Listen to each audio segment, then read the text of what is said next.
Cześć, witajcie. Spełnił się najczarniejszy ze scenariuszy, czyli chatka jest zamknięta. Rozmawiałem już z paroma Szwedami po drodze, powiedzmy, i mówili, że kurczę, trochę podejrzane, żeby ta chatka była otwarta. No ja cały czas łudziłem się i żyłem nadzieją, że będzie jednak otwarta. Niestety tak nie jest. Ta poprzednia chatka, bardziej szopa bym to nazwał, jest otwarta co prawda, no ale warunki tam pozostawiają wiele do życzenia. Co prawda mam swój piecyk, więc mógłbym tam jakoś spróbować go umieścić, bo w sumie komin jest, więc mógłbym to jakoś dopasować. Zobaczymy, tak chyba też zrobię. Nie ma sensu tutaj stać i się jakoś zamartwiać. Jeszcze zobaczę, czy może nie ma gdzieś klucza tutaj pod wycieraczką, ale raczej bym tego się nie spodziewał.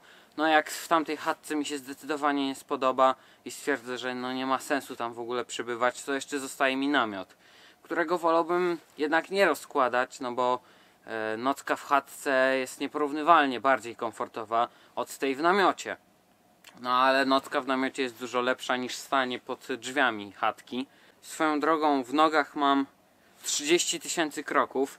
Wyruszyłem dość późno, bo około 20 i tak od 20 idę. Teraz mamy 23. Te 30 000 kroków nabiłem oczywiście przez cały dzień, ale na pewno sporą część tego przez ostatnie 3 godziny. No właśnie szedłem tutaj głównie do tej chatki. Cały czas z tyłu głowy to miałem, no szkoda. Myślę, że nie ma co teraz tracić czasu. Tak jak mówiłem, rozejrzę się, jak nic nie będzie, to po prostu się chyba tam wracam i do tej pierwszej szopy bardziej i tam coś spróbuję ugrać. Także zapraszam na tą jakże nieprzewidywalną przygodę na północy Szwecji. Miłego oglądania.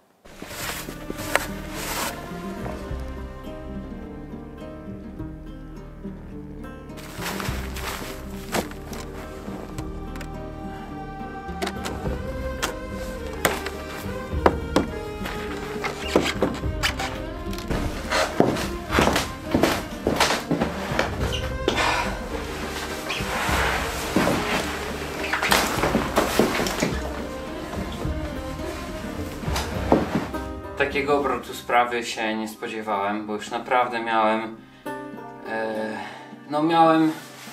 miałem lekki dołek, muszę się przyznać, chociaż bardzo się cieszyłem na ten wyjazd i to jest spełnienie moich marzeń. To naprawdę zawód, jaki czułem, był nie do opisania. No bo miała być fajna chatka, później się okazało, że będę spał w jakiejś szopie, gdzie słyszałem, że jakieś myszy chodzą. Ale stwierdziłem, że chwila, moment. Nie mogę się poddać. Muszę iść dalej. Przecież ta chatka gdzieś musi być. Dopiero połączyłem kropki, że przecież ta chatka ma nazwę. Tej nazwy nie było widać na tej chatce, którą właśnie tam wcześniej badałem. I szukałem klucza. No i właśnie to mi się rzuciło w oczy, że nie ma nazwy. Więc coś tu nie gra. I dobrze, że stwierdziłem, że poszukam klucza, a nie się wracam, bo tak to bym prawdopodobnie się nie kapnął. No bo te chatki są bardzo podobne do siebie, jakby nie było. Na szczęście jest super miejsce, jest drewno, jest piec. Myślę, że komin działa. No ta chatka wygląda... To jest najlepsza chatka chyba, w jakiej w ogóle byłem. O czym się jeszcze przekonamy. W każdym razie uwierzcie, że kamień z serca ogromny mi spadł. Trochę przedłużam, a jest mi zimno, bo na dworze mamy jakieś minus 20 stopni, więc nie ma żartów. Mam sporo przemyśleń, naprawdę mam mętlik w głowie straszny, więc skończę gadać, wezmę się do roboty, pozbieram myśli i będę mógł wam sprawnie przekazać wszystko to, co chcę.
Udało się rozpalić w piecu i to najważniejsze, chociaż jest on dość gruboskórny, powiedziałbym, więc nagrzanie tej chatki trochę zajmie, rozgrzanie pieca ogólnie trochę zajmie, ale myślę, że jest to gra warta świeczki, zdecydowanie, bo jak widzicie para z ust leci mi nad wyraz obficie, no to ze względu na wcześniej wspomnianą niską temperaturę, powiedziałbym nawet ekstremalnie niską, bo przecież takich temperatur w Polsce w sumie już nie ma. A z tego co wiem, temperatury mają jeszcze tutaj spaść, bo ma być minus 25 nawet. I powiem wam, że jest to zupełnie inny rodzaj zimna, zupełnie inaczej odczuwalny. Na przykład idąc do chatki było mi całkiem ciepło, nie odczuwałem jakiegoś dyskomfortu spowodowanego tą niską temperaturą, ale za każdym razem, gdy zatrzymywałem się chociaż na 5 sekund, naprawdę na 5 sekund, to czułem, jak po prostu temperatura ze mnie uchodzi nagle i jak wyjmowałem kamerę, to było po prostu okropieństwo. Zakładałem subtuty i wyziębiłem się okropnie. Chociaż zajęło mi to prawdopodobnie około minuty, może 2, ale to no naprawdę krótko, a po prostu to jak szybko to zimno przechodzi przez ciało jest niesamowite. Ale ma to zdecydowanie swój urok, bo śnieg jest charakterystycznie sypki, kryształki są dość spore tego śniegu, więc światło od nich bardzo fajnie się odbija. Wygląda to świetnie, dźwięk, który on wydaje też jest po prostu niesamowity. No i pomimo tego, że jestem naprawdę zmęczony, bo wstałem dzisiaj o 4 rano, mamy godzinę 23:30 i praktycznie cały dzień jestem w drodze, to jestem naprawdę bardzo usatysfakcjonowany z dzisiejszego dnia. Po drodze swoją drogą spotkałem naprawdę masę, ale to masę pozytywnych osób, które chciały mi pomóc, czy były po prostu dobrymi kompanami w podróży. Począwszy od Majka z Kanady, który leciał na Islandię, skończywszy na kierowcę autobusu, który powiedział, że w sumie to mogę jechać za darmo, bo mu się zepsuł terminal. Wydaje mi się, że jednak mu się nie zepsuł, bo coś tam pikało. Po drodze nikogo nie zgarnęliśmy, bo jest to naprawdę już odludzie dość spore i godzina też w sumie taka mało popularna na jakieś jazdy autobusem, bo ile podjechałem, tyle mogłem. Później już musiałem iść. I okazało się, że jest z Nepalu i chodził po 8000-nikach, więc po prostu masa historii, których nie idzie opowiedzieć w jedną noc nawet. Taka spora dygresja mi z tego wyszła, ale po prostu chcę się podzielić z wami tym szczęściem, które mnie teraz przepełnia, bo podróżowanie po prostu daje masę, ale to masę pozytywnych wrażeń, wspomnień i emocji. Jak słyszycie, piec charakterystycznie strzela, a tak właściwie drewno, które się w nim spala, to dobry znak. Myślę, że jeszcze tak z 15 minut i w chatce już zacznie się robić w miarę przytulnie i ciepło, bo śpiworu oczywiście nie mam na takie warunki, jakie obecnie panują, czyli te minus 20 stopni, a może mniej nawet. Mój śpiwór jest na minus 10 stopni, więc trochę więcej w sumie. Na szczęście mam jakieś zewnętrzne sposoby na ogrzewanie się i na nich będę na pewno sporo polegał. Dodam dygresję, odłożyłem swoje rękawiczki polarowe dosłownie na chwilę, na czas rozmowy i zamarzły. To jest po prostu niesamowite, jak tak niska temperatura zmienia zupełnie rzeczywistość, bo są sztywne po prostu. Piec nawet nie jest ciepły. Trochę to frustrujące, chociaż od góry jest już zdecydowanie lepiej, ale drzwiczki są kompletnie zimne. Jakby drewno paliło się tak z otwartymi drzwiczkami, to w sumie byłoby dobrze. Dużo więcej ciepła mogę sobie dostarczyć w ten sposób. Te drzwiczki mnie od niego nie izolują. I dobrze, bo muszę się trochę ogrzać. Nie powiem, zimno mi jest.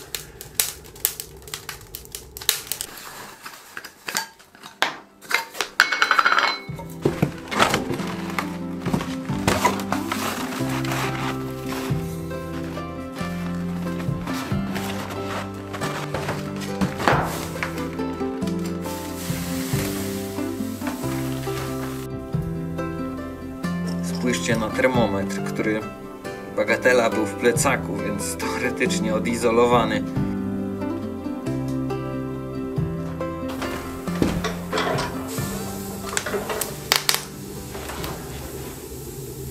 Jeśli oglądaliście mój ostatni film, na którym testowałem sprzęt przed wyprawą do Szwecji, to możecie wiedzieć, że powiedziałem, że patelni nie wezmę.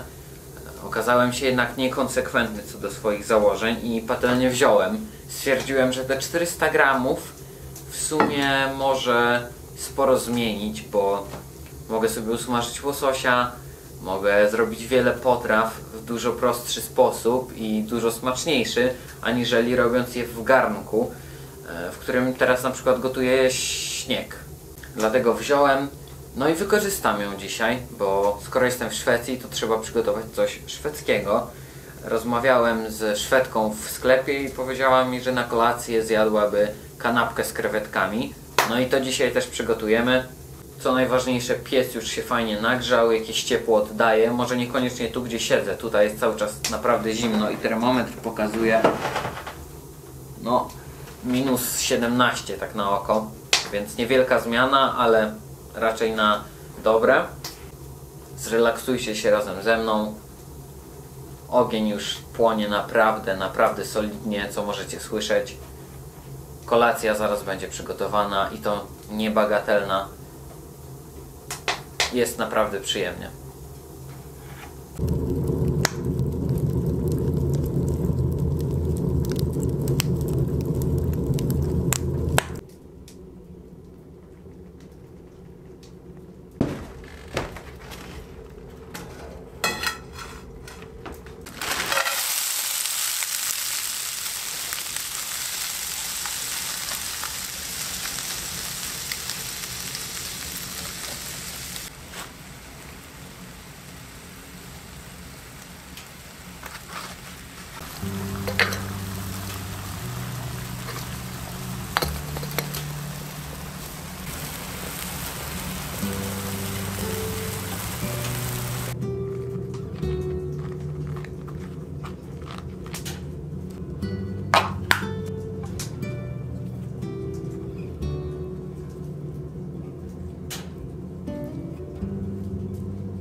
Muszę przyznać, że połączenie tej pasty majonezowo-koperkowo-kawiorowo-homarowej, chyba tak, jest z krewetkami, jest całkiem udane. Nie wiem, na ile jest to spowodowane tym, że jestem po prostu bardzo głodny, a na ile tym, że to jest faktycznie dobre. Ale tego typu jedzenie jest faktycznie popularne w Szwecji. W szwedzkiej kuchni ogólnie nie brakuje potraw, które je się na zimno. Takie jak ta na przykład, czyli kanapka z krewetkami. Jest to ciekawe, no bo kraj ten przecież słynie z mroźnych zim, gdzie logiczne by było jedzenie jednak czegoś ciepłego i rozgrzewającego w miarę. A jednak tak nie jest, więc odbieram to jako swego rodzaju zagadkę dla nas. Nagrzanie tej chatki nie będzie takie łatwe, ale jest już przyjemnie czuć, że piec fajnie grzeje. Tu gdzie siedzę jest naprawdę ok. Ta temperatura jeszcze musi się wyrównać w jakimś stopniu. Chociaż i tak rozłożę gdzieś sobie tutaj materac, żeby móc w nocy dokładać do pieca i żeby po prostu było mi możliwie jak najcieplej. Termometr tu na stole pokazuje 5 stopni. Tu jest dużo cieplej. No ale na pewno lepsze to niż minus 20. Na deser wleci czekolada z orzechami. Herbata na rozgrzanie przed snem. Nic więcej nie mam do dodania. Delektujcie się tym klimatem, który tu panuje, bo jest naprawdę niesamowicie ciepło, przytulnie. Świece nadają jeszcze fajniejszy klimat. Zapaliłem nawet małe lampki na górze, które ledwo się żarzą, ale też trochę światła dają. Zdecydowanie warto było powalczyć i tu dotrzeć.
Mam takie swego rodzaju założenie, plan tak właściwie, że chcę mieć cały czas coś gorącego w termosie, żeby w razie czego mieć jakąś najprostszą deskę ratunku, czyli nalanie sobie czegoś gorącego i rozgrzanie się w taki najprostszy sposób właśnie.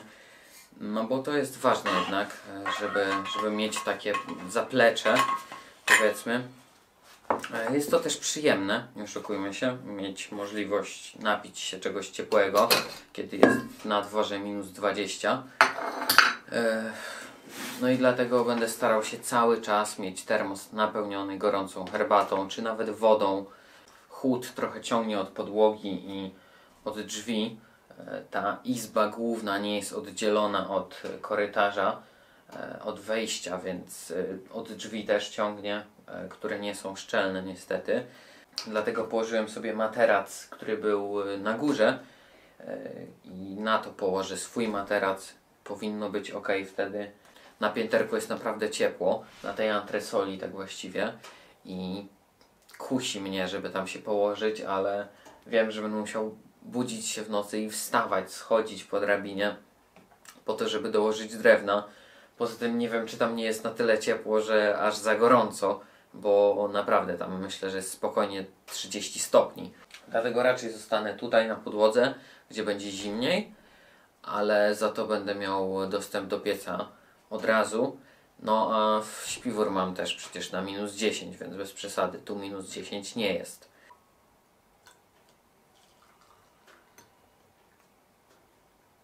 Co miałem do zrobienia, to zrobiłem. Brzuch napełniony, w chatce jest ciepło i mogę się położyć spać, bo mamy godzinę pierwszą w nocy. Jutro rano będę musiał wstać jakoś wcześniej w miarę, żeby móc ruszyć na dalszą przygodę. No a ja z wami się w sumie już żegnam. Kładę się do spania. Miłego oglądania.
W chatce jest naprawdę spora różnica temperatur, bo na wysokości mojej głowy jest dość ciepło, natomiast na wysokości nóg, czyli przy podłodze, jest naprawdę, ale to naprawdę zimno.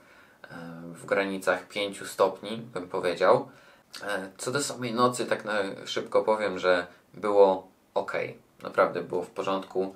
Nie spałem najdłużej, no bo od tej 1:30 mniej więcej do 8, no nawet chwilę przed wstałem. Mogło być dłużej. W piecu nie wygasło i to jest najważniejsze, bo jakby wygasło, to naprawdę byłoby cienko, bo nie przygotowałem sobie awaryjnej rozpałki. Teraz to zrozumiałem, że nie miałem przygotowanego właśnie czegoś na sytuację, w której mi wygasa w piecu, więc to jest taka lekcja na przyszłość i dobrze, że w takich w miarę kontrolowanych warunkach, no bo jakbym się obudził w nocy i w chatce byłoby -10 i zacząłbym kłapotać zębami, musiał się ubierać i przygotowywać materiał na ogień, to mogłoby nie być to najprzyjemniejsze. No ja nie będę was zatrzymywał za długo jeszcze, bo przygotuję sobie śniadanie. Mało kreatywne już, bo po prostu zużyję to, co mi zostało z wczoraj. Zrobię dokładnie to samo i będę ruszał w dalszą trasę, na którą zabieram was, a jak żeby inaczej.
takie gast booki, genialna rzecz.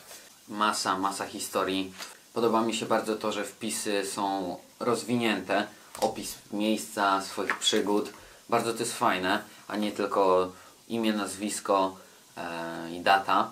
Na przykład Luka, który wydaje mi się, że ma 19 lat. To znaczy miał. Jest w moim wieku w sumie. Jechał z Oslo do Nordkapu. Później do Hamburga. No, naprawdę masa historii tu jest. Można sobie w sumie tu czytać jak książkę, tak na dobrą sprawę. Ja tutaj swój wpis umieściłem. Jeśli ktoś z Was go odnajdzie i wyśle mi jego treść, to wyślę mu zupełnie za darmo swoją naszywkę i coś jeszcze. Taki fajny zestaw, powiedzmy, jakichś moich gadżetów. Także kto pierwszy, ten lepszy. No i powodzenia. Może ktoś z Was mieszka w okolicy i się wybierze do tej chatki kiedyś. Jeśli tak, no to dajcie znać. I tyle by to było z tych przyjemniejszych ogłoszeń. Z mniej przyjemnych, no to pozostaje się spakować i umyć patelnię. Co zaraz zamierzam zrobić.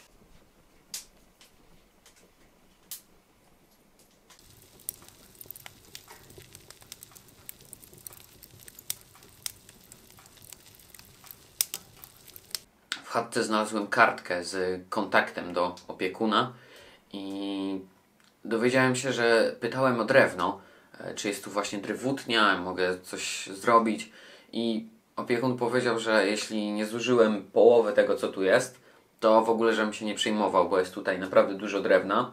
No i tak poszukam tej drewutni, jak ją znajdę, będzie tam w miarę dobry dostęp, to przyniosę trochę drewna, ale na pewno tutaj przygotuję coś na rozpałkę, żeby następna osoba po prostu mogła od razu mogła sobie nagrzać bez tutaj jakiejś zbędnej roboty.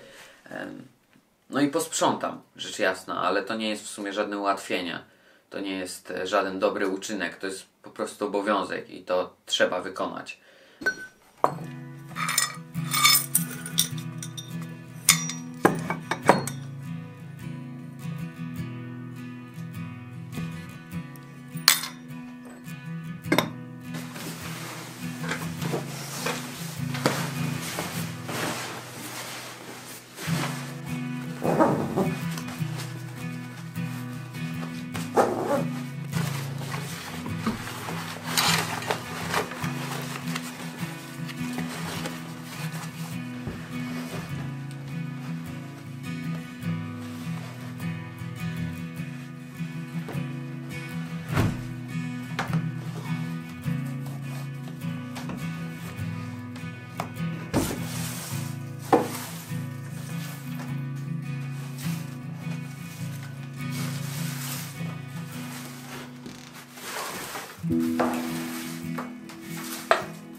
Jak widzicie, jest tutaj śnieg, który wczoraj naniosłem w butach, więc ta temperatura naprawdę tutaj nie jest duża. On ledwo się rozpuścił tak na dobrą sprawę, a przecież 2 metry, 3 metry dalej jest piec, więc sporo ciągnie od tych drzwi.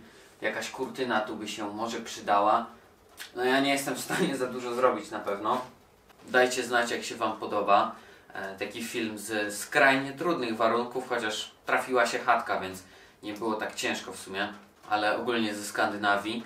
Dziękuję serdecznie oczywiście wszystkim osobom, które wsparły mnie na zrzutce, wszystkim moim patronom. To dzięki Wam tu jestem. Niesamowite to jest dla mnie, dalej ciężko mi to jakoś zrozumieć. Ale jestem Wam ogromnie wdzięczny, naprawdę. Możecie wpaść jeszcze na media społecznościowe, gdzie wrzucam zdjęcia i relacje z różnych moich wyjazdów, w tym z tego wyjazdu, rzecz jasna. To wszystko. Dzięki jeszcze raz za obejrzenie. Wszystkiego dobrego. Trzymajcie się. Cześć.